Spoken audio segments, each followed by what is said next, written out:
Once upon a time, in a giant ancient forest, deep within its ancient trees, was a small, comfy village.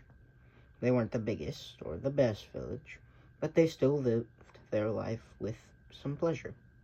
And in the small, comfy village, near the edge of town, next to the big goo-bum tree, sat a house. And in this house was a large workbench. And next to the workbench, working on some amazing device, stood the Maker. The Maker was a bright young man, intelligent, handsome, and somewhat strong. The reason why they called him the Maker is because he was always making things, inventing things, and writing things down in that book of his. Most of the townsfolk thought he was strange and unusual, except, of course, for his assistant, who was his best friend and his brother. Everything was perfect, until, of course, one day, the creature attacked. It was a great day. Perfect day.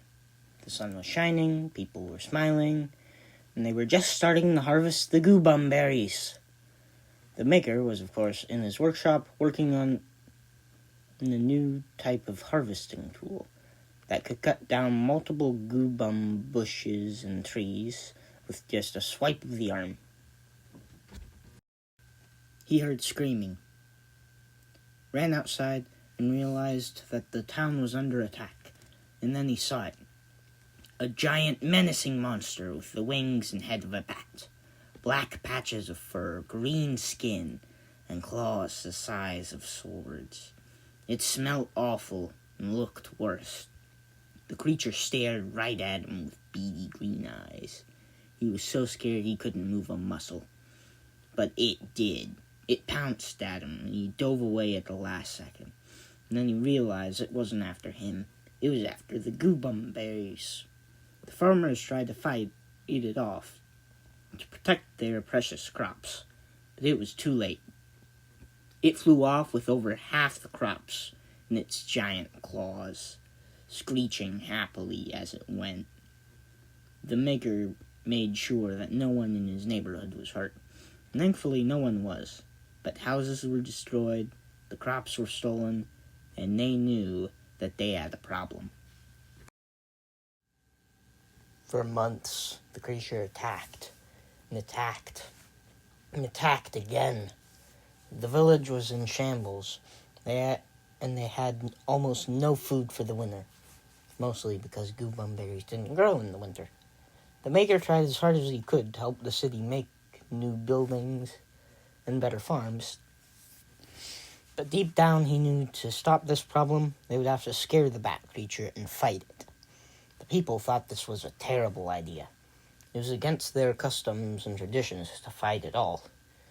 But every night, secretly, the Maker would go into his lab and work on a special set of armor and a special weapon.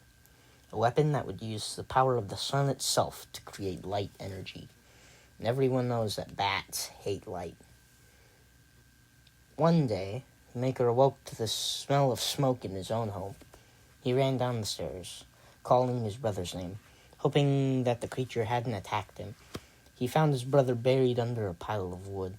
He pushed the wood away as fast as he could, but he realized that his brother was unconscious. He wasn't hurt badly, but he did have a broken leg. The Maker was furious and realized that it was time to deal with this threat once and for all. The weapon was finally complete, a sword that absorbed the power of the sun like a plant, but instead converted it into electricity, making a supercharged zap sword. The armor was finally complete too, thanks to a full night of hard work. It was a full bodysuit that converted sunlight into energy like the sword, which was used to strengthen the armor's durability. But it also tapped into his bloodstream, giving him immense strength and a constant food and water supply. That night, he also made a special attachment for the set of armor, wings that connected into the armor and allowed him to fly just like the creature. All he had to do was wait for the next raid, and then he would end their misery. As predicted, the bat creature flew in from the north side the next day, expecting a full village of food and people to harass. The Maker sat on top of his house, waiting for the bat creature to fly overhead. It was now or never. The Maker flapped his mighty wings up in the air and sped toward the bat creature full force. He rammed into the ugly thing so fast and so hard, the creature never saw what was coming. It fell down 20 feet in the air, comprehending what just happened, began its balance, stared at him, and unleashed an awful scream. The bat creature flew towards the Maker, wanting to strike him with his giant sword-like claws. The Maker blocked the stroke with his sword and said, "Not so tough now, are ya, ugly?" The bat creature swiped for his head, but the Maker ducked just in time and thrust his sword at the bat creature's middle. The bat creature blocked his stroke and tried to rip the sword from his hands, but the Maker kicked the bat creature in its ugly, fang-filled face. The creature was filled with rage, trying its best to end the Maker with its deadly claws. But every time the Maker blocked the stroke, it took a swing of his own. The bat creature was exhausted, and the Maker's suit was running out of power. The bat creature flew up high in the sky and sped down with its claws extended toward the Maker. The Maker extended his sword out in front of him and ended the bat creature right there. The Maker flew down, exhausted, and with his suit running out of power.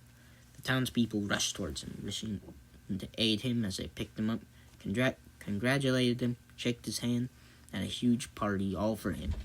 But the Maker didn't care that he was popular, or that he was considered a legend. He was just happy that his village was safe, and they had lots of food for the winter. The end.